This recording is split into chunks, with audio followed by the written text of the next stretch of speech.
Mwebale kutulaba mwenna awamu n'okutugoberera Kakosfax 256 ekyo kyemukola kya kabi. Higher Level 21 Travel Agency yetuteekamu ssente tewerabira trip eriyo mu December ng'ennaku z'omwezi 19 tugenda tulambule togaana kugenda n'omwagalwa wo mutwale ebintu bibe ng'ate bikunyumira bunyumizi. Nange kennyini nja kugenda nkwaniriza nate nze Kakos the microphone soldier. Story gye tugenda okuba nga tutandika nayo ya Rema n'amakula ne Eddy Kenzo ekintu kitambule. Ka video kano kalaga Eddy Kenzo ng'ayiira Rema sente mpitirivu ennyo, omukolo gwali gw'amaanyi ennyo era amazima ga Katonda mu ggulu simanyi kiyinza kuddako. Oba we twogerera wano oyinza okwekanga ng'eggulu liyinza okujja nga bagamba tya munnange te nga Rema yabadde atutte omwana okulaba ku kitaawe okukakana ate ne bagiramu awo naye ebyo katusabe bireme kubaawo kubanga omukazi bamuwasa.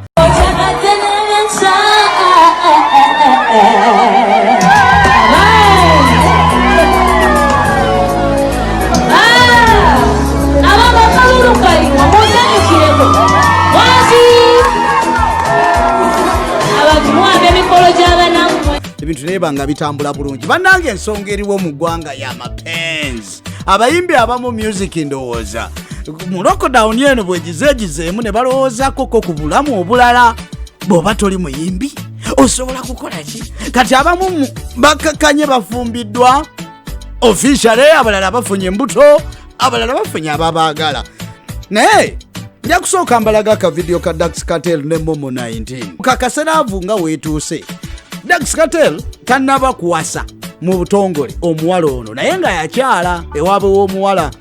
Kati ka video kano era kalaga mapenzi agaliwo. Abantu mwagale bannammwe, bw'oba omwagala mulage nti omwagala. Muntu ajja kubeera walowooze tomwagala agenda akwendeko nga tomanyi.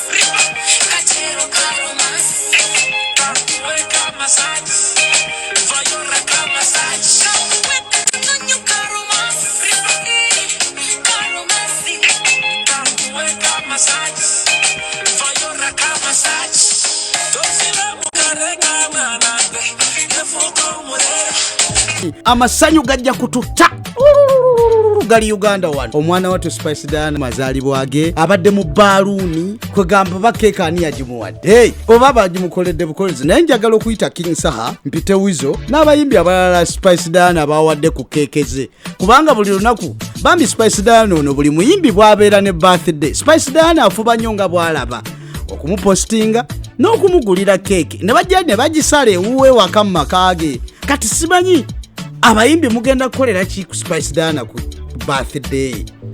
Oba eno keeke gundi yagiguze manager we oba siyinza kumanya naye tukwagaliza birungi emyaka tajogedde era nange sijja gibagamba.